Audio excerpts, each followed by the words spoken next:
This is AV SuperFriends Off the Rails, an almost regularly scheduled open discussion on audio and video in higher education. We'll sound off about our most brilliant ideas, our dumbest mistakes, and everything in between. And because this conversation will almost certainly go off the rails at some point, we'll end up covering just about everything else. And now, the AV SuperFriends.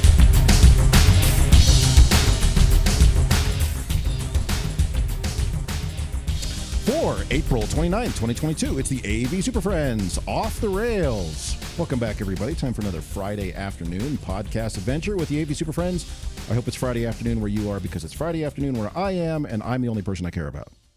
Still Tuesday over here. Oh, still Tuesday Friday. in Oregon. You've heard it. Friday. If you're in Oregon, it's Tuesday. My name is Chris Dector. I'm joined today by Jamie, Mark, Justin, Larry, and very special guest, Rachel Bradshaw. Welcome back, Rachel. She's not a guest. She's always here. She's just our mystery sixth co-host who has periodically wandered off due to other Sir not appearing in this podcast. Yeah. Thank you very much for forgiving me and letting me crash. Yay. Well, you are always welcome, and as we found out, Mark continues to send you the invites every single week just in case you do want to drop in. So. Hey, they're getting through. They're not spam tagged yet. Whether you want me or not. Here we are. Never going to happen. Wait, I mean, it never happened that we don't want you to end the show. Not to say it never happened you show up, but anyway, so welcome back, Rachel. So we were just discussing, we had a 20-minute diversionary discussion with Rachel. We are going to talk about the trade shows, which are back. So NAB was this week.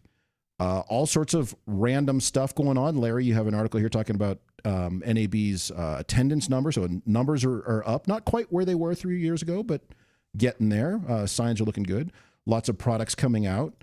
And Rachel, you were just informing us that a lot of people that you work with they can announce products, they just can't ship them, so it makes it kind of awkward. But I'm not sure how that goes. Everyone's still at trade shows. So what's everybody seeing from NAB? There's some cool tchotchkes coming out. What's catching our attention? What's worth looking into? What was the population looking like, Larry? You had a little link there. Who's on the ground? What are you seeing? The official registered attendance that was there was over half. It was at 52,000. It was half? It was over half. I mean, typically they were 90s or so. So the fact we were at 50s, I felt was a good sign. I mean, it's better than I've seen in the past. It's a great sign. Rachel's giving me an odd look, though. So I'm I giving want you to the odd look of like a former trade show insider who knows that registered attendance is not the same thing as people who actually physically showed up. It's people who signaled that they plan to show up. But still, the fact that 55,000 people signaled that they plan to show up is pretty good.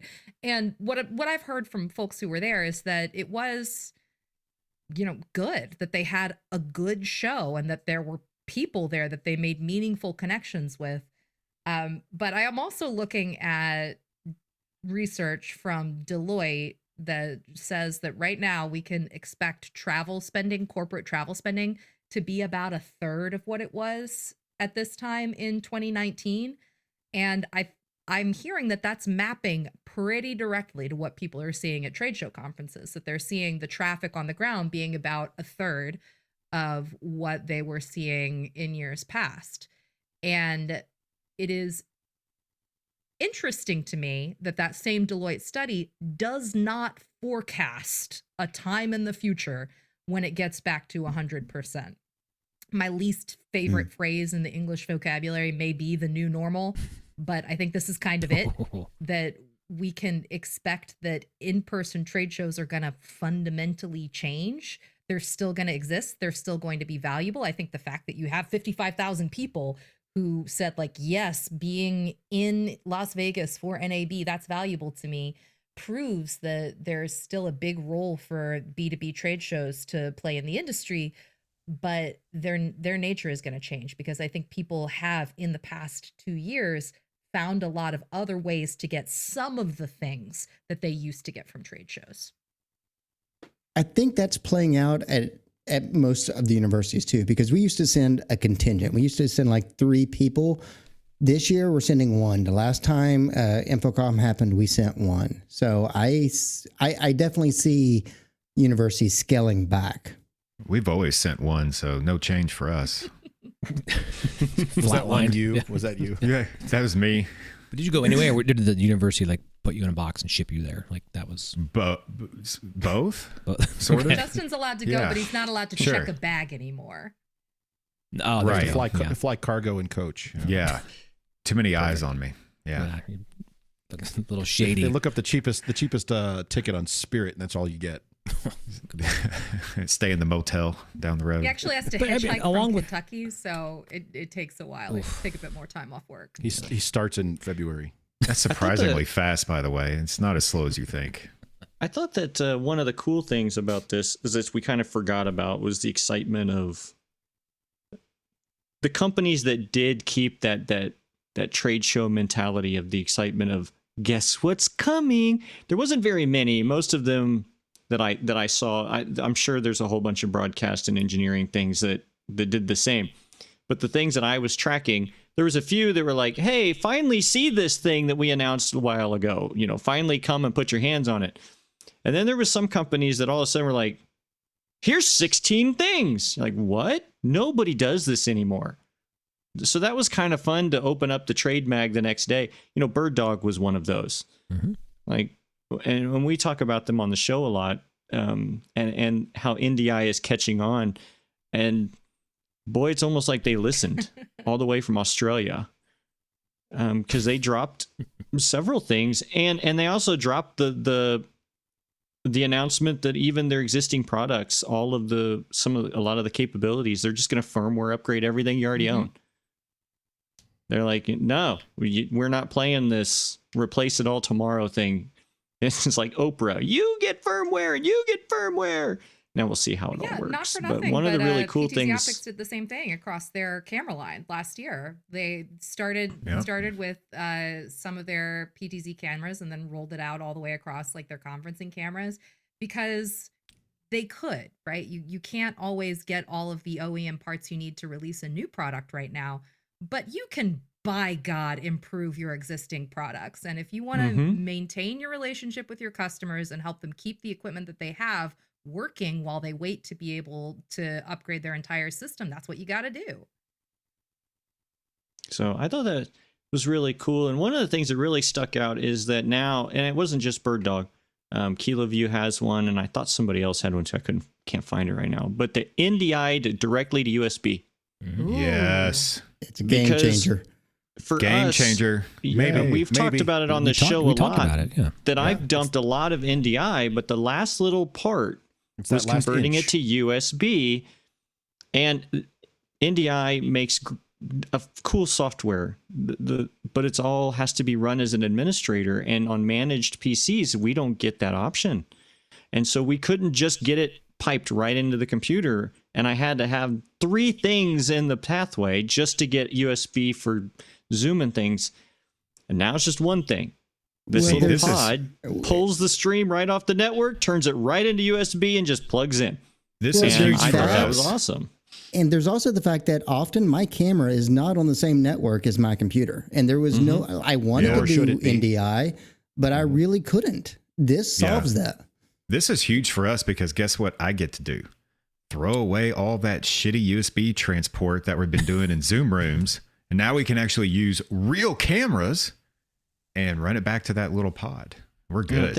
On the network, which we know that you guys are just known for your network. Oh, yeah. We're doing it on a network now because apparently I'm now in control of that. So we are not. Things we are looking not. up. Yeah. This is a big announcement from Is that WKU. other duties as assigned now? So we are. VLANs are now a thing. We are. Well, no, we're going to try to put it on our own switch. Ooh.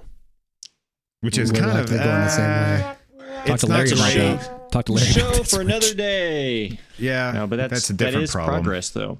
It's a step in the right direction. Anyways, I thought that was a really cool thing. And then they also had the the NDI open gear card to put into other card chassis to enable other switchers and things. So those are the cool things. Did anybody else see something that caught their eyes?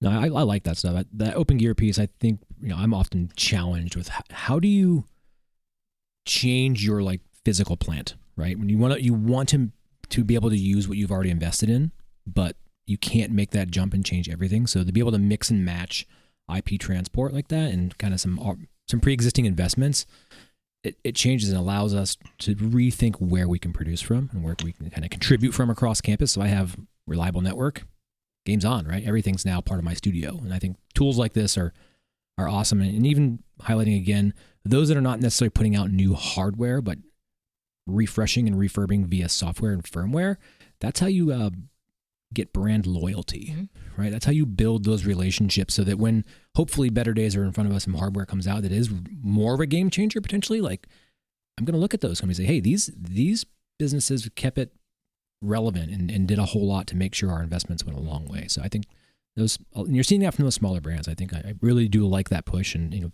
I'm seeing a lot of good media from some of those up and coming companies.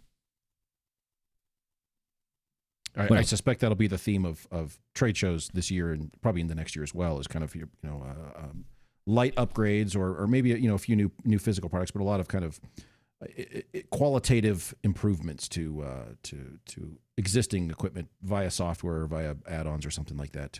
They just can't manufacture it at scale at this point or can't deliver at scale, so they'll come up with another way to add features to maintain those relationships with existing customers. We might actually see all these products where for future use in the manual actually comes true. Oh yeah, the mystery USB ports that say coming soon, and then it's like for future use, service maybe, only, and it doesn't do anything. Maybe they'll actually happen. Yeah. They'll give us that service. It'll be nice. And now enabling your USB ports. You could charge your iPhone off your camera. Look at the new feature. I need that. You do that. It's just a random feature. Why not, right? Yes. It keeps manufacturers busy. Features. Okay. Keeps someone busy. When you're after doing a firmware from before, we're going to take it off network. Well, at least I can charge my phone while I'm here. Exactly. See, Mark, now you're getting it. Oh, you're just upset you had to climb a ladder to unplug things to update the firmware. Oh, that was terrible. Stupid ladder. I'm not doing that again. All right. So any other thoughts from NAB and what this might portend for shows later this year and into next? Get your luggage cleaned out. You've been using it and storing it back to your closet. Travel might be a thing again. Yep. To be fair, some of us never stopped traveling. Well, Larry and I were at trade shows last fall. You and I were at a conference a month ago. So, yeah. I, on the other hand, am a hermit and dug out my hobbit hole in the backyard. So, did you just say on the other ham? Yep. It's for second lunch. I don't think he knows about that. Wow. All right. All right. Well, cool. It's going sideways quick now that Rachel's back. We're going to blame that on Rachel. Who was the one sending us off the rails all that time? This guy. Cool. All right. Well, let's take a quick break and we'll come back and yell about some software. Sounds good. There's a great new digital magazine from Higher Ed AV Media found at higheredav.com, and we do a special monthly show where we actually stay on topic.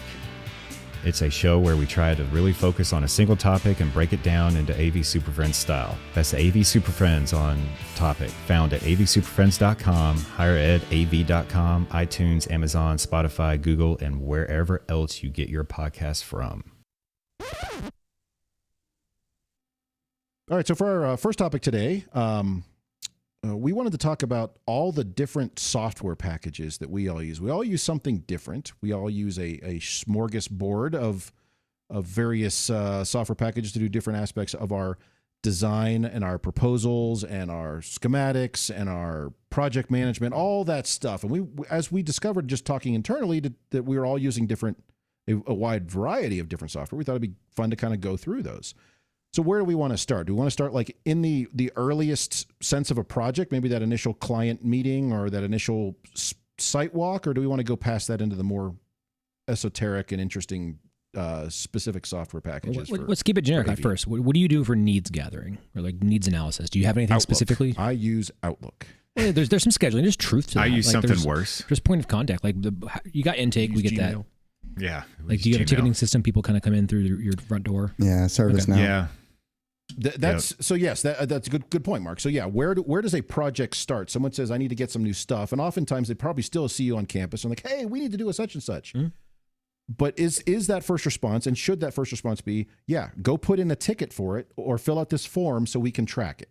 Yeah, that it's a form and it goes through our ticketing/PM solution, which is Team Dynamics. So everything that we do comes in that way and tracking via that software. Yeah. Team TD here as well, Team Dynamics. It's just like, so there's a ticket like, hey, this is an official ask now. And it comes in, dumps into my box and says, hey, go do a consult. Mm-hmm. Yeah. ServiceNow here, and it comes in that way, but then quickly I pull it out of that. Extract it, yes.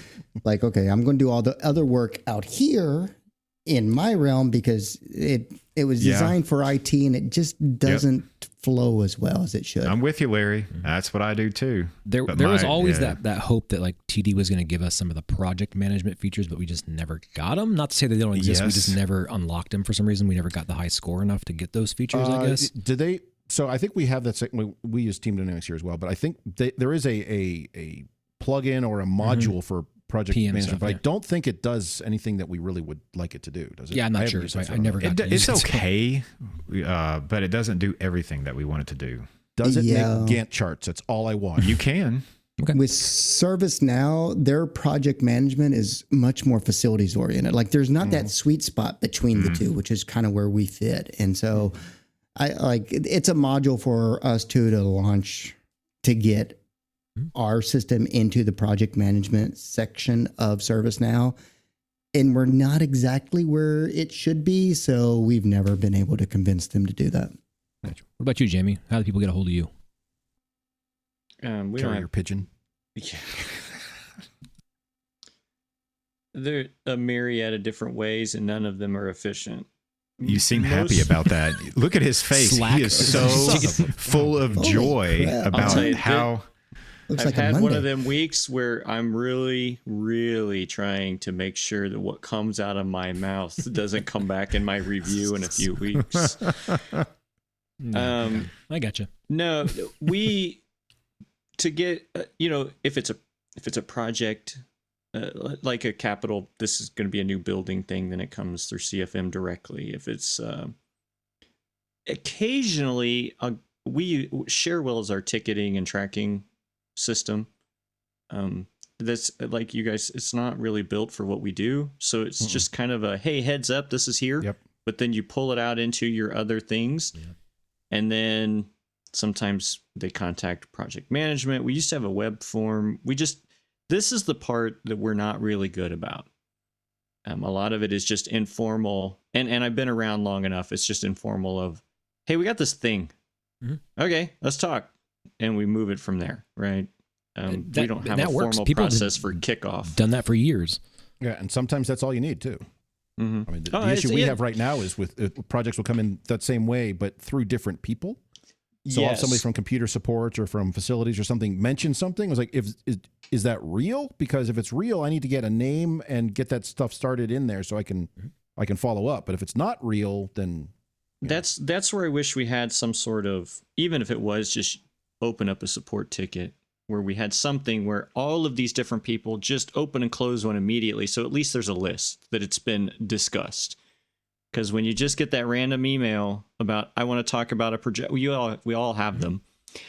We want to talk about a projector, and then you go there and what they're really saying is, well, we're tired of this lame ass projector. What we really want is this giant room.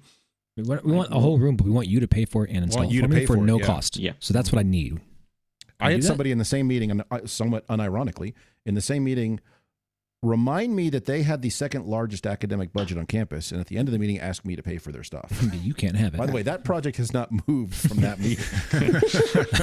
So people, they did their point of contact. Now we're going to meet and or go out and do some gathering. Do you have anything you go Meet to and or greet? Yes. meet and or greet and gather the needs? What are you using when you're out there? My phone. I use my phone too. So, Yep, just put it in notes, and I have my laser and my tape measure, and that's all I need. Did you make templates in your notes? I have template notes laid out that I'll open that one up and just fill in some information, and I can shoot it off as an email. Yeah, it's very basic. It's just got a heading and some bullet points, and that's it. I try not to, if it's a run and gun simple thing, I'll use notes on my phone. But when I'm in meetings and things, I avoid it. Yeah, I'll take the same note. I'll still use the same, like I just use Apple's notes, right? Sure, yeah, Because that's it what I syncs use. between the devices. I think what Chris uses OneNote all the time. Larry's showing us an old school notepad. Yeah, an old school notebook. There are times I've tried where that. I can't do that. I almost have to. If I sit in a meeting, yeah, I will go out of my, and I'll have a notepad next to me, and usually I'll scribble on it, but I can't type and pay attention in my at the same laptop time. too. If I'm typing, I can't pay attention. So I have That's to. how I am. But you said you're and typing on a phone. So how do you type on a phone? No. Well, no, that's not in at a the meeting. end of the meeting to Not in a summarize meeting. what I need to do. Yes. Oh, to ignore everything they just said and do what needs to be done. I have to do that. So like, listen, I'm going to take notes on my phone. I'm not texting people. Trust me. Yes, and I do that you all have to the do time. that a lot too. I'm very on purpose with that. Like I take my phone out and say, look, I am taking notes. I am not jacking around. I promise. Because people will think that you're texting and just like, oh, whatever. I'll take pictures in the phone, like pictures, and drop them into the note, and then make a couple notes like, hey, what we're going to do. Like I do all that stuff. It all comes through email. multimedia. Something helps is taking a picture of the room number on the outside of the room and then going in and because as you're looking at multiple rooms, I've done that before I haven't. I'm like, shit, what is this room and what is that room? I lose it in the pictures, right? So you kind of Justin, bookmark it by the room number. They're all the same. Doesn't matter. Yeah, they're all the same. It's silly, but if I take my phone out to take pictures, I make it very obvious I'm taking pictures, like to make sure. yeah. that- You're not By the like way, sneaking them out to the side. Yeah, it's When just you like guys do this that, is you ever had what this I'm experience where doing. you're in a space and you want to snap some pictures of some, the general space and get some details on that, and people see you doing it and they run to get out of the camera? Yeah. It's like, Oh, yeah. So you just kind of keep turning around and Yep. shuffle it like a Follow sheepdog. If I'm by myself, I actually narrate a video and then just save that instead of pictures. But I usually don't do that if, I'm with people because it looks weird. So do you have tools that kind of like, I want to bring this one up here. I don't know where it fits in. I use OmniFocus a lot, and I do like, what's my next task I have to do through that? And I this runs right along through all this stuff. So ticket comes in, I make a thing, set up meeting, go do needs analysis, and it tells me on my calendar when I have to go do that. And but I run it through the whole process. I don't know where it fits in the grand scheme of things, but do you any of you have any other alternatives like that outside of just old school Outlook and calendar stuff that you have like really clean formatting for? Our ServiceNow as our management system actually schedules or has SLAs for each of those steps. So when I say that I've contacted the client, it then it launches a task for me to design a system. So it walks you through it. TD does that, but it gives you like nasty grams because you have to like time bounds everything. And everything's red. Exactly. SLA violated. Yeah, Yes. I don't like that because I don't need somebody whipping me every time I'm not exactly where I My said project TD Why'd wanted you me to be. violate You guys this can see it. This SLA? is my project list live right there. Look at it. The whiteboard. More of it here. There. Yeah. All right, so you, I don't have anything as structured as that as far as actual process. That's just more based on me. But as I, after that initial meet and I get the all important schedule and budget, is this a real thing? Then I enter that information into my design software and that starts to kind of build the process from there. But it's not through like OmniFocus or similar scheduling or getting things done software. Yeah. That's an interesting point you just mentioned up.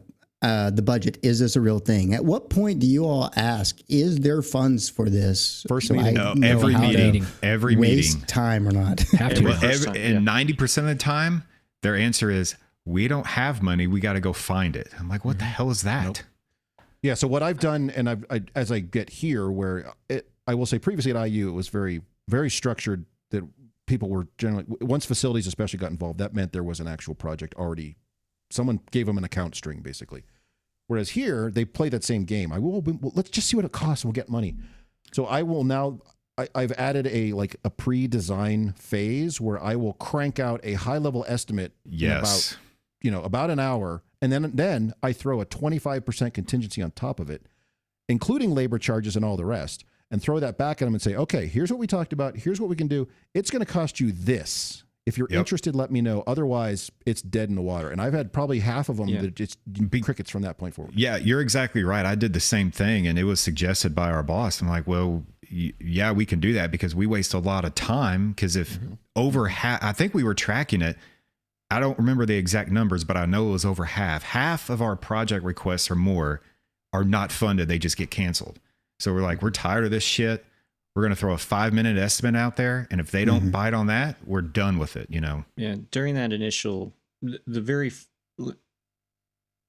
if they bother to take time out of their day to meet with me and not just send a random note, then at that meeting, if they don't have a number in mind, then I play the Price is Right game. I was like, okay, so let's pretend I throw the number $40,000 out. What are you going to do? Oh, we were thinking 10. Not respond. Bang, gotcha. Okay, now I know where we're at. And so what can and then we get into the estimate thing, because I don't usually you can get 15 out of them, right? Like what you just say, hey, look, here's the bare minimum. You said 10, this will get you 15. But I do make them kind of get into that mode, because I tell them right up front, I don't have time to do this 2 and 3 times. Yeah. So let's just cut to the chase. There's no reason to be hiding money. See, I'm not out here. I'm not making a commission. The school's not making money on you. So let's do the best we can. Exactly. With the money you have. A lot of people don't hide. give me a budget number, just like you said, Jamie, just because they're scared that I'm trying to quote unquote rip them off and overquote it. Like, oh, well, our budget's 25 grand. Haha, gotcha. I was going to do 20, but I'm going to get that extra $5,000 out of you. Like, that's what people think we're doing. Like, what the hell is that's that a culture shit? thing. That's a culture of scarcity versus a culture of plenty. Well, or you have the people who request a project and will meet with you and talk about how they want it to work, but they haven't yet even talked to their department about it, or they don't have a budget, and they're just like fishing for numbers. Yeah. And so, Jamie, to your point, I'll do that same thing. I'll say, all right, let's talk schedule, because in this year of all years, the schedule is critical. You can't just say 8 weeks will be in here, but let's talk schedule and be realistic about it. And right now, I'm telling everybody 6 months, just to kind of burst their bubble on done things. for this year, not happening this year. But then let's talk numbers, and I will tell them straight up, hey, a basic classroom space or a basic conference room space or whatever is kind of a rough ballpark equivalent costs X, and we have them all over the place. And that's when they go, oh, we were thinking like 8,000. I'm like, well, then we're not doing any of that. So the question I have that comes up is, how much are you guys doing a lot of like one-offs? Like, people typically come because they want the standardized experience. Everything's a one-off here. Well, I get that everything's a one-off. I'm saying, like, are people coming to you to build the new unique thing, or are they coming for you to build the standardized The vast thing? majority of requests I get now are we have a space that has been not touched in 10 or 12 years, and we want Zoomish capability in it, which means a new space. So a lot of mine think they're doing something new, because they've not seen it someplace else. So this is new, and that's when I'm able to say, okay, I just put one of these in 3 buildings over. It just yesterday cost me $42,000. Why don't we take a visit of that? And if that's what you like, it's $42,000, and I'll get it on order tomorrow. I think that's like know your standards. They're innovative and but they're guidance. Know like what your top selling 80% stuff is, and like if you can quote that pretty quick, get to that point really fast. Like, this is going to cost. This is a type blah blah blah room, and it typically runs this. Is that what you're thinking? Yes or no? If not, then okay, sorry, then we're clearly not going to be. Also, I would add to that, have a threshold that you can support, and because you can build systems for $1,500 with stuff from Best Buy and Walmart. Don't do it. Know what your threshold is. Like how basically it's play the how low can you go game on a conference room, on a classroom, whatever. Figure out what that is, and how long can you go as the designer supporter, not how low can they go. Don't we play that game a lot here. Because they can go lower. So when I got here last fall, my target was, first of all, let me redesign these because they hadn't been touched in 10 years, sort of thing. But I need to bring those numbers down because $60,000 is not sustainable for a general classroom space. But I need to bring those numbers down. But I had in mind, I'm going to have a threshold. When you get close to, whatever it was, 16,000, 12,000, whatever that number is, depending on the space, I'm not going below that, because that's our standard controllers and processors and audio and capabilities and all the things that we need, that we can support, that we can troubleshoot, that we can replace, that we have hot spares for, all that stuff. And if someone wants to do a conference room, I'm saying, you need to get to 12 grand or we're not talking anymore. And they're like, but I can just go buy a thing on a cart. Great. But you are now like third tier for support. If we have time, we can come over and troubleshoot, but that's not a standardized or close to standardized system for us. No, that's an ask. Like, they're asking you to support it. At the end of the day, what is it going to cost for me to be able to call you when it's not working? And I think this is at the point where usually, going back to the software discussion, where it starts getting a little muddy. It's right here, because you've kind of made that initial needs. A lot of times ours get pushed into a project management and they have all their own things, like too many of them, 6, 7 different softwares. I used to use I use an Apple computer most of the time. I used to use MeisterTask to kind of track and keep those things going. I don't use it as much anymore. It's more once you train yourself on what you need to do, you kind of lose track of it. You just do it. Yeah. I just kind of get through it. And I was using it more. This is because I had a supervisor at the time who said, "Would you please try to find a way that I can just check in?" And I said, "Okay." And then they never looked. So, hasn't that come full circle? Yeah, it's like I did this for you. You didn't help me, so we move on. But now we get into I don't really have a software for that. I just keep track of it. Mostly like Chris has a whiteboard, and I have a digital whiteboard where I just throw all my crap on it. It's a note that says to-do list, and it has everything on there. But it's basically a whiteboard. Have y'all used Notion before? I have. Notion is pretty slick.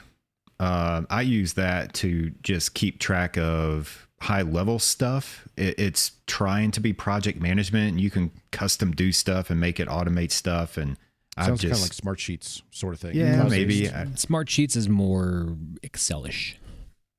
Yeah, this is almost like a Flowchart. Had babies with a Gantt chart, and then that's what Notion is. Yeah. I don't know. That's how they sold it. Yeah, I'll talk about the smart sheets. So we do smart sheets for like larger pieces that have multiple spaces and or insert how large of a capital project you want to make this. If there's lots and lots and lots of tasks and we need to forecast how much labor it's going to chew up, we will throw it into our smart sheet. And I do have some templates made where I'll use that tool to say what's the next task, who's responsible for it, and do a forecast of time. And then gives our PMs, the PM proper, an estimate of kind of how much we need as far as their schedule to do the work we need to do, but also gives us internal communication about, okay, this is what needs to be done next on this thing. It's the framework that I believe that other tools then get used, right? So we have this kind of process for task management, and I'm very intentionally saying task management and not project management because I believe what we do is task management. So we're managing those. We know who and when are doing what. And now the different tasks require different tools or a set of tools to deliver what those tasks are going to be doing. So let's talk about that a little bit. So if you're doing something, what are you documenting the stuff you're doing in? Like the actual, let's get into the AV stuff of this. Like what are you using to do your AV documenting? So well, documenting maybe even as before in, that, is there a single place we're collecting all our various projects and documents and things? Box right now for me. Well, so your answer is no. You're just throwing it in different folders, right? Well, it's very well structured though, and it's shared between everybody. Yeah. Okay. What I meant was, do we have a software package to start tracking these tasks and these documents and these designs and these budgets and the clients? Does anybody else use something like that? Larry, I know you do. Yeah, kind of. D-Tools does that. Now, we still keep a lot of the things that D-Tools doesn't do outside of D-Tools into the box folders. But for all the drawings, all the documentations, all the code, that's in D-Tools. It's just there's some of that communication that it's, especially before things get to the official stage, when we're given those loose budgets just to give them time to back out, that'll be in box. And we typically keep things in box at that point. After that too. That's a nice way to put that. It's not a real project until you create it in D-Tools then. So you don't create, after your first meeting, you don't go in and create an initial project, even if it just stays. Interesting. Not necessarily, because those 5-minute estimates, I can do those while I'm in the room with them. Typically, like there's no reason for me to see the 5-minute estimate doesn't serve any other purpose outside of stating that if there is a budget or not. It's not until they agree on a round point that I still have to go down and put a formalized proposal together. Correct. And that lives in box, and that is attached, and then that's responded with an approval, with an index, with the department and all that stuff. Not until actually that approval comes in is it even a project for me. Well, see, the only thing I would push back on is everywhere I've been, the same groups have asked about the same projects year after year after year. So I like having the record of the 5-minute estimate I gave them the year before. So I can make sure that when they call in the next year, I can send them that same estimate again and not have to have the date on meeting. You can't do that now because now prices are going up 15%. So now If you look at our box document, our master folder for academic technologies, we have every single building, every single room, and inside each one, there's the quotes, there's the drawings, there's the years. Everything breaks down. So it's very well tracked, even those the informal pieces that are communicated by email. Because let's face it, if it's not an email, it's not real. Correct. It's not until it's an email. Me off. You're pissing what, me off. Jamie? Uh-oh. What? What do we do? What now? It's green with jealousy. What? I wish. Because he has box folders? You can do that right now. You can make a folder, dude. I could teach Google you. Drive works just as well, man. No, I wish that we had even. So there may be a box folder, but not everybody wants to use it. There is or maybe a Teams channel or a thing. I mean, Teams is not it storage. gets so kludged. Do not put critical stuff in Teams, by the way. No, Teams is don't do ephemeral. that. Don't talk to me about it. I've got 4 people you can call. I always You tell already them know people half listening. of them. You already know half of them. Anyway, sorry. I interrupted you on a roll, but I'm just mad. And this wasn't like created for us and given to us. Don and I holistically created this process through the years, and a lot of it's we've removed a lot of. And the I broke it by redundancy. syncing it to Google Drive. A Yeah, bunch of times. thank you for that. I do all that Story in stuff itself. like for me, Yeah. but it's not very well shared. Well, actually, so Jamie, you raise a good point there on project buy-in. teams right now. And probably like some of you, it's an army of one here. It's me doing all of this. I'm trying to keep it organized for me. So I do have these systems. I do have structures. And I do track all the projects and all these things because that helps me. Now, eventually, as I build up my team and I get more people involved in that, and I can send links to clients and send links to facilities and whoever else, that information is already there and organized. So I'm building that structure because it helps me keep on track. Yeah, yeah. But a lot of people are probably going to be like, I just have a bunch of Post-it notes and I stick it in the folder called new building, and it's just Oh, your desktop God. has 1,000 25. Yeah. icons. Exactly, Chris. I mean, I'm here listening to this conversation because right now I'm doing everything to meet my needs. But like Notion, that sounds really interesting. So I can find out what the other guys I'm trying to get to be design engineers are working on. And once it moves beyond your own little personal world, more formalized software packages are necessary. Yeah. Or Or at least just a policy. Procedure and Yes. policies of folder, like, hey, have a don't standard. delete this shit, right? You can access it. Policy Yeah. number 1, do not Like, delete don't that. Delete delete. it. It's not In yours. every one of the folders is another folder called archive. Put it in there and put the new one on the root. Yeah, Quit I put jacking everything in around. the root folder. Yeah, that's exactly right. Oh yeah. If nothing else, start so- by buildings. Like just start by buildings. And just Building use a room buildings. number Yeah. and That's what I then typically year. do. Yeah, building year number. Yeah, exactly, year, and then just put it all in there. I'm not saying all my programs and associated things live in that same folder. That's not what this is. I've He got a sells little those on trick. Bitbucket. So if somebody asks you and calls you up, this happens to me a lot. Hey, what did we do in this room and when was it? The fastest thing that I've found, I know it's a weird question, happens quite often. Anyways, I go to my sent email because I have emails dating back to 2003 since I've been doing this stuff. You don't And I have type archive, in the huh? room number because God. every time I email something out, that's Wait, just a quick way. Justin, I You got to don't ask do this question. support, right?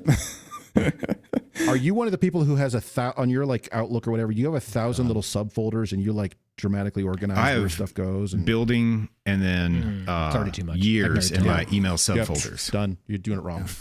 No, it's perfect for me. Now that's not the primary way of tracking all you that like it shit. 'cause It just it's helps me searchable. organize. You Yeah, wanna be able to it's search search it. for it It's a and then big just data in bit 3 dump so you seconds can it comes search it. up. Oh, in 2018 we updated that projector. We might want to do that again. Yeah.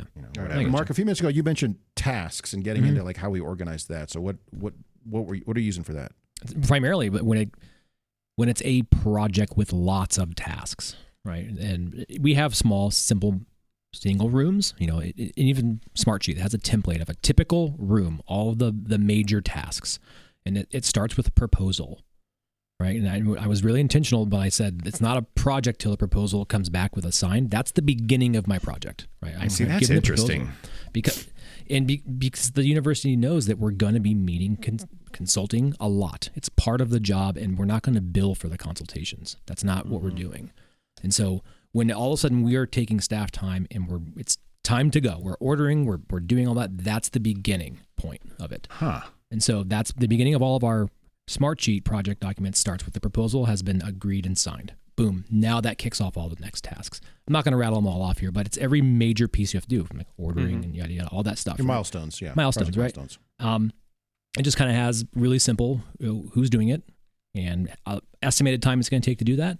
And then you can copy and paste that, and all of a sudden you can now know how many hours are going to be spent on your project, right? And copy and paste and add them all in. It rolls up. It's really nice and clean. So since our project requests come in through TD, it's automatically a project as soon as that happens before a meeting happens. And then once the approval comes in, then it escalates to a different level of project. So everything's still a project. So even if it's canceled in the first meeting, it was still a project and then just closed. So Justin, It's what like you're a saying is big you have P versus a little P. Yeah, you have projects, and then you have projects. Then I have real shit to do. I have projects, and then, oh shit, this is real, right? See, we've kind of acknowledged that like there's a lot of this, well, I'm just kicking the tires kind of thing. Yeah. And we're not Right. going to start browsing. the clock. Yeah, Just we're not going to browsing. do that. And so I'm just in an window effort to kind of shopping. simplify that. Yeah. And so, So what about design? Once you guys get to the point where like, oh, it's a real project, this is happening, and you have to start doing design stuff. You have to start building a bill of materials, doing layouts, schematics, elevations. What are we doing for that? this is where it's going to go everywhere. I'm probably doing it weird. I'm using StarDraw, and then I'm pretty much in AutoCAD every day. So elevations, RCPs, and floor plans. I've got my standard templates. It's actually super quick because I've developed the templates over years, and then export the schematic from StarDraw into a CAD form. And I'm starting to save money because the university does not pay for StarDraw, but it's just nice and I have to use it. So it's better than nothing. I'm trying to build my own blocks in AutoCAD so I can just make it for free. That sounds like a lot of labor. Wait, does Well, StarDraw not have a block library? Well, it does, but you have to pay for that, right? He's trying to move away from So it. I'm trying to move away from StarDraw and do everything in CAD, which is the university has a site license for CAD. I just check out the license for 180 days plus, and I can use it all the time. And because I've developed things over the past 10 years, at this point in time, it's super easy. But yes, it has taken a lot of labor over the years to develop all my templates. See, Justin, I used to be doing that same thing. When I was back at Butler, I did AutoCAD. That was how I designed. And I did like the equipment list, and it might have been an Excel spreadsheet or something just so I could keep everything tallied. Right. When I went to IU, I got exposed to D-Tools, and I hated it. It like frustrated me to no end. For that first 8 months, It's a learning curve. the entire time I went to work, I was like, this is the stupidest thing I've ever seen. By the time I came here, I brought D-Tools with me. I was like, no, this just saves so much time. And you didn't tell the guys at IU you were taking it. I know. I just borrowed a couple of licenses. We're still Deleted their running library. off them. They don't know it. But. Just check out license for my U. Thank you. Yeah, I mean, I'm with you. I've heard a lot of good things about D-Tools. It's just, I'm not going to be able to convince the university to pay for something like that just for me or even my small team when they're going to argue, well, Team Dynamics does this. I'm like, well, it just saves so much time. Oh, I know. I do want to point out, I would agree with, as someone who's lived in D-Tools for a number of years, I would agree with Larry. It requires the team to be committed to it. Yes. It requires you to have all kind of the workflow and the structure and stuff set up, or if you make changes, to agree that everyone's using the same process for that. It also requires, it does not have a learning curve. It has a learning cliff. Because if you just sit down at it and open it up, you go nowhere. You have to dive into it and spend days or weeks living in it. It's kind of like CAD. I mean, you open CAD, you're just looking at a blank Like, what sheet. the hell is this? Yeah, exactly. You really have to live it and work it. Now, once you are fully committed to it and have a good workflow and have an entire team of 5 or 6 or 7 people using it, it is invaluable as far as a project. It's not project tracking, project gathering location or whatever, however you want to phrase that. because everyone can build and share the same blocks and that sort of thing. And so that's great, but it is also hugely expensive too. Yeah, and they do have the project tracking side, but I found that everything else is really dedicated toward the commercial client. Yeah. And that's for what's us, once it's designed, it's kind of not as useful. And that's what's turned me off from asking to get some of those subscription service things like DTools or StarDraw or name X10. What's this new X10 or something? X10. But name X10, one of yeah. those, right? Mhm. Is not only the learning curve, that's one thing, but it seems like all the nifty features that I think would be handy are all commercial based, and we don't have any of that. It's There's a- like, there's a well, lot of just link commercial it to your facing piece of it. Panasonic account and it'll pull all the information. I don't So have one that's- of those. Oh, well, then that it is- won't do it. That's one way you can do it, but you can build. And I've heard this from other schools. They're trying to leverage those as like dealer accounts. And in my opinion, that's absolutely the wrong way to do it. I would build a custom build it library. all, And yes, yeah. someone has to go in and agree to manage those prices periodically because they do change. So you have to stay in touch with your different vendors, but that's part of the game. But that also allows you to customize all your blocks and your products and things like that. Because I will say this right now. All these subscription services are like, oh, sign up for this and we'll download the entire, Extron or AMX product library. Yeah, they're all wrong. Yeah, I don't want They're all those. missing inputs and outputs. They're labeled incorrectly. They're built by people who have apparently never touched these things. What's really the pinouts pissing are me always off, weird. and what pisses me off about StarDraw is they're putting connectors on both sides of the block. And I'm like, that should be over here and this should be over there. And so I've got to edit everything anyway. So part of that is why I'm going to CAD, because it's way easier to just quickly edit shit in CAD than StarDraw. And so that's where, look, the spreadsheet is the bill of materials. Most of that is pretty easy to get through. And I am using CAD for all the rest of it, like you described, Justin. I don't have any other intermediary tool, Yeah. and I hate it. Yeah, and I think I like don't it. like what's the living in ask? AutoCAD. What are you trying to actually accomplish? I'm what do you do? What do you- creating documentation for my team so they do not call me and ask questions when they're on site installing and programming. That's the goal. Now, does it meet that goal? Not always. Sometimes it does. Do they need that level of documentation? Oh, yeah. They do. Okay. Oh, yeah. 'Cause I think this where I'm going with this is it's like Where do you want this one correct speaker to level go? of, Where does this of go? documentation? Like what is it? Now that's a great question because I don't submit the same documentation for every project. Like some projects don't get reflected ceiling plans. Like, hey, you don't really need this. If you have a question, just call me. It takes 5 minutes versus spending more time drawing all this stuff out when it's not needed. I've also Mark, been here's known a for good- huddle spaces and things. They get what I call, and Chris, you said, my pencil CAD. Sure. I literally have drawn it out on a piece of paper already. And in fact, here's one. And I'll photocopy the stupid thing and give it to them. And 90% of the time, that's the only thing they Right. need. And so you're not falling into the trap of project management tool because like the title says you have to do it. Like to me, it's documenting for the audience. Who's the Right. audience that needs this, and can they be successful with the documents I'm going to give them? And Yeah, I'll be honest. Like I've gone down the CAD road, I've gone down the DTools road. I have kicked the tires really hard on the X10 thing, but I know the audience that I'm working with, and my 80% I can get accomplished with like OmniFocus or OmniGraffle and like any other PDF, really simple software. I don't need to go down that full road. And my job is not to take an entire giant sheet of CAD package given to me and mark it up and do all that stuff. That's already been paid for with the project. Why would I replicate that level of service? So it's like I'm on this teeter-totter of like how deep down that rabbit hole do you need to go if my 80% I can do successfully with low barrier for entry tools. So let me play devil's advocate here. And Jamie, you mentioned pencil CAD. Here's my. No one else can. On your audio recording, take a look at this. Here's my whiteboard. It looks CAD. fabulous, everybody. This thing has just got tons of So my detail. drawings start there. I do use X10. I think X10 is a great It product. might be the good blend. Yeah. Let me clarify. It's a great product for the price. There are things it does not do that I wish it did. But for what I need, it does. For the way I use DTools in the past for years, it does about 80% of that for like, a tenth of the cost. Yeah. So Mark, to your question, so I do full schematics. There's my schematics, there's my blocks, there's my line drawings, all that, that's for me, that does two things. One, that lets me, when I add the products in, it tracks pricing, it tracks interconnects, it tracks all that stuff. So it helps you build that bill of materials as we go.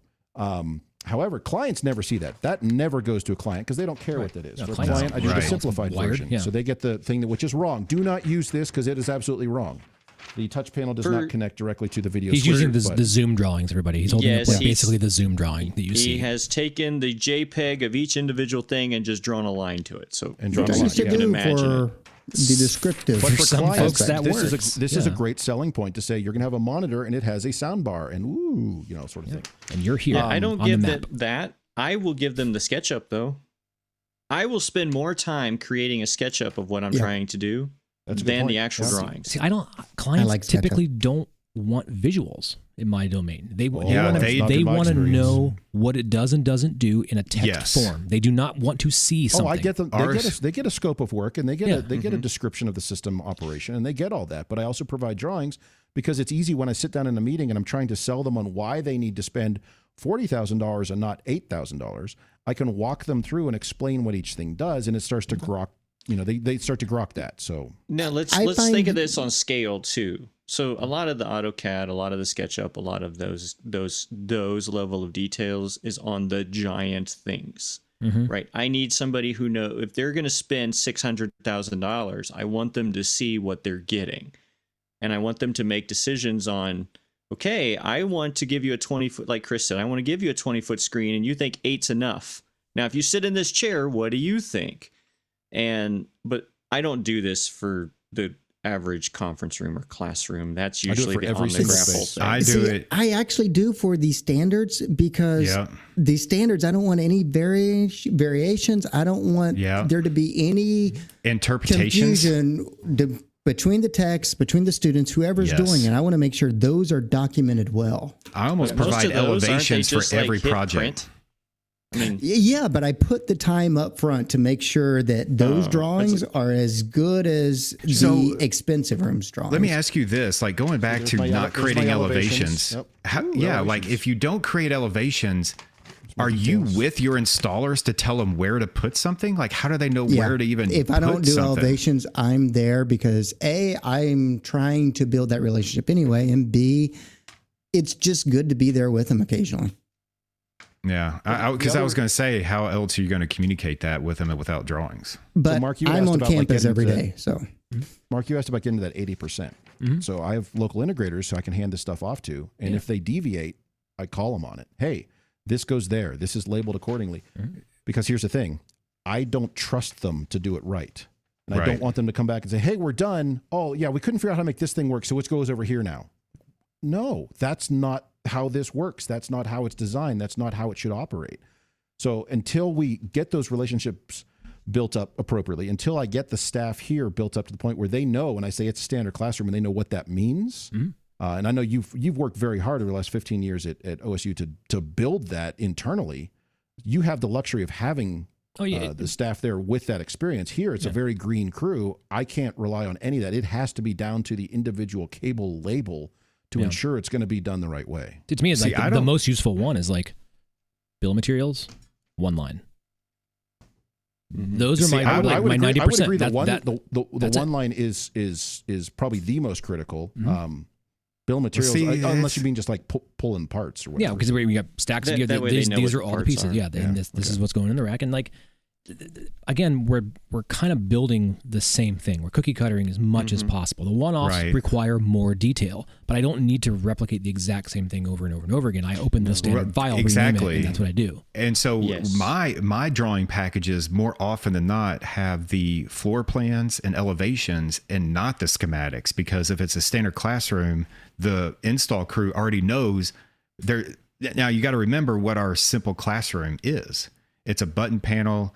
It's an HD base T transmitter and a computer and an amplifier and a projector. And that's it. But they don't know where to put the projector or the screen or the speakers based upon what experience I want in the room. They put the speakers up against the wall. It's like, what the hell is that? Like, why'd you do that? I didn't get a drawing. Elevations for every standard classroom? Yes. Holy crap. Because every classroom's different. Well, the door's here and the lecterne's here and the screen can't be centered. No, I can't do that because even if I did use the and even masking if tape I was mode. there, I mean, Here. We can't do that either. We put Larry, tape on the to your wall. question, and I it's do like, the same no. thing. I'm doing several projects. Well, not this summer, obviously, because they're not happening this summer. Several projects coming up, and they are functionally the same system, but because they're going all over campus, the rooms and the buildings and things are all different. Some are plaster, some are CMU, some are sheetrock. So there's different things there. But I am calling out, I want the speakers this far from the wall, this far off the ground, because otherwise you would be surprised at the level of stuff you get unless you explicitly state that. Well, I can explicitly 4 feet off the screen either direction. But I don't do elevations for every room. Well, like we have standards of how far things go. Especially because that would require me. We use ceiling speakers in our standard classroom because audio doesn't matter apparently. But man, that knowing what's in our ceilings, I would have to carry a ladder to every room across campus and look at every potential speaker location and say, "Hey, can I actually put one there or not?" Exactly. The only extra, usually I agree that the one line and the bill of materials, but I usually throw in the proposal scope. I do an external and internal scope. Well, I sometimes I do that, but most of the time I just want them to know what I sold the client. Mm-hmm. Yeah. So that when the client comes in and says something, because most of the time they're just like, speaker here, TV here, I don't care what it does. But this way they can say, oh, well, this is, but just give them some perspective. It sounds like we're all kind of in the same way, but the software side of it's what's different. You know what I'm hearing is that we all have to change how we design based upon who is around us on our team. It's the audience. Yeah, absolutely. And that's why I don't have the luxury of tons and tons of extra time to be over documenting for audiences that don't need it. So I have to be well aware of what they can and cannot do, so I know I can just hit that sweet spot. And I'm trying to find that, and that's why I kind of wanted to was really interested in what you guys were using. That I want to find that efficient tool. What is it X10? Is it D2s? Is it StarDraw? I've tried all the trials and I've not been impressed. But again, the trials are 14 days, and you really just can't. You just can't. No. Because I don't have the time to do that level of detail on every single thing. So there's got to be a tool out there that will help me get through it. I can get you my login. I would just say to that in general, as far as these larger software packages, the time savings is not, you can't see it in 14 days. It's after you've done a number of projects in it, and then you find 6 months or a year later, things move very quickly because they're already kind of built and there's a workflow and you're doing your exports and your imports and everything's there in the library. So but you have to commit to that, and it is a huge lift if you are a one-man band. So but the return on investment is there. Do you have students that are actually in there? Because I've been kicking the idea around of finding engineering students who really are into this and trying to outsource some of that stuff. We're actually talking about internships because there is a construction management project here as part of civil engineering that I'm going to reach out to and get a couple of interns going who are going to do this stuff professionally. Mm-hmm. They're going to be doing BIM and CAD and all. It's like, great, I can light that up here and have it be of value to me now. So I have not thought of that. Yeah, we tried that's a fantastic idea. We tried that, and then it lasted for 2 or 3 years, and then that really good student worker quit, and we couldn't get another student worker to come back that knows CAD that well. See, I wanted to set it like low by like, hey, I need somebody to review all my blocks, block library, maintenance, do that kind of stuff. Pricing updates, if you can, under the guidance that of I don't trust else. from the standpoint of, because that was my experience with all these subscriptions is. You get a block library, it's all built, but hey, that DMPS is wrong. You're like, well, who did this? So I will say that I've been speaking with some other outside integration. I've seen some really custom in-house design, and one of the more clever things I've seen is the flexible block for the one line. And one thing I do not like is I don't like a giant block taking up my entire page if I'm not using 99% of it. Yep. So all the programs should do that. Yeah, StarDraw does that. D-Tools does that. Yeah, I know. But when you go to like a standardized block and if you're using a standard block as opposed to a flexible block, you got what you've built, and that's no. So the way I can speak to D-Tools on that. Yeah. You can customize the crap out of how you want that block to look and save it to your library, and then you just right click on it and say, show me only the ports that are in use. And so your giant network switch is tiny. Yeah, which is you got awesome. to build it out that right. And that kind of going to the point is, if you build it the way and you maintain it the correct way, you can do it the right way. As long as the installers realize that there are other ports not shown. No, yeah, make sure you label your ports correctly too. That's the other thing. When I see one lines with no ports labeled on it, I'm like, oh, come on. Just goes into the magic port. Looking for the well, it's you'll have like three network things all going to a network thing at the other end, and just like, are we just picking at random? That's not how this works. These have CobraNet goes into HD base T. Yeah, it's all the same. It's all the same. Same connector. It's got to work. All right, so Mark, I know we need to move on to our next short topic here. Is there anything else anybody wants to say related to software? We can certainly return to this. And actually, I would say to anybody listening, hey, write in with what you're using, because it sounds like we are all vehemently agreeing that we do it different ways. But if there's something good, let me know. Yeah, if you find that right package, send it to Jamie, but I don't think it exists. I'd appreciate it. Yeah. So any last thoughts? Remember, anybody on the software side of things, I like doing lots of documentation because it helps me wrap my head around the project. I wish I had makes your time job to do easier. Even more. I wish I could do a higher level of detail, but I'm just bandwidth constrained. Mm-hmm. Okay. All right. Let's go to a break. Let's take a quick break. We'll come back and yell about old stuff. As many of you know, the Super Friends have always been better received when we have more input from you. So, here's your chance. Send us a note at mailbag@avsuperfriends.com and get involved with the show.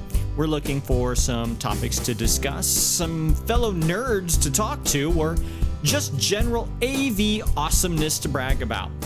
But remember, we'll probably steal your ideas. And I suppose we'd take some criticism, but that wouldn't be very nice. Anyway, drop us a note at mailbag@avsuperfriends.com and find out how quickly we ask you to join this nonsense. All right, so for our final segment today, we want to talk about something we've been bouncing around, kind of the gear that won't die. The equipment that it's the Energizer Bunny. It just keeps going and going and going. They're old, reliable. They're standards that you drop these in there and they're going to work. I'm going to start with one to give an idea of what we're talking about here. The old school, like, nurse call style paging amplifiers. They're generally 70 volt. They're distributed audio. They might have a few mixing inputs, might have some auto ducking to tie into a paging system or what for background music or whatnot. But in a larger space, in a general classroom space, and in an event space, those things are good for 10, 15, 20 years, barring some sort of major damage. They are dead simple. There's no moving parts on them. You might have potentiometers to get some corrosion or something. But aside from that, if you've got some of those, do not ever get rid of them from surplus, because you will find a use for them, and they're probably still just as good as today as they were when you took them out of the box, even though they've been long discontinued by TOA or Biamp or whoever the heck made them at the time. So that's my first one, is those old school distributed paging amplifiers. Next. I'll tell you, one of the things that I lump into this, and I like the Extron MLC controllers. The old ones. the clicky buttons. The old ones and the new ones. But I really like the old ones. I use them all over the place. I've used them to drive relays. I found out how to build my own IR receiver for them, to use your standard old Logitech or Learning remote controls with them. So now you can have a remote control and the push buttons. You can buy a package from Extron, but it's way too expensive for 67 cents worth of parts. I use the crap out of them everywhere. And I think that's one of those devices that just keeps on ticking. And unless the only thing that ever went wrong with them was the rotary encoder for the volume control. And you could get the button stuck under the other ones if you flicked it just right, but they kept right on working. So it was, that's one of even when I see them on eBay or something like $10, I'm like, oh my God, I don't need anymore. I don't need it.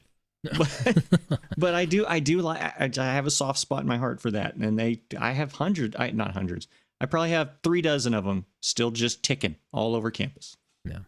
I do want to point out, Jamie, I agree on that. By the way, the MLC 104, the little guy, especially the IP-enabled one, the last firmware update on that was 2008, and that damn thing will still work. So yeah, unless I do looked see it up while we were talking. I do see the Control 24. I want to broaden that out a bit. It's like the whole control line from JBL has been like the control contractor horses. line. Yeah, like you stole mine there. I myself have dropped those things off of ladders and everything, and they just take a beating and just keep on going, man. And they can't break them.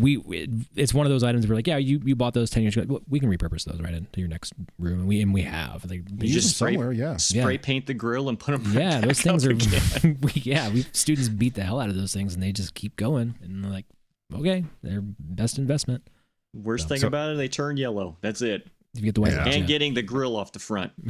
Yeah, seriously. see. Okay, so far we've done a lot of like cheaper products.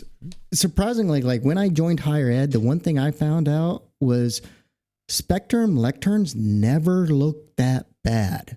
Like you can go multiple years.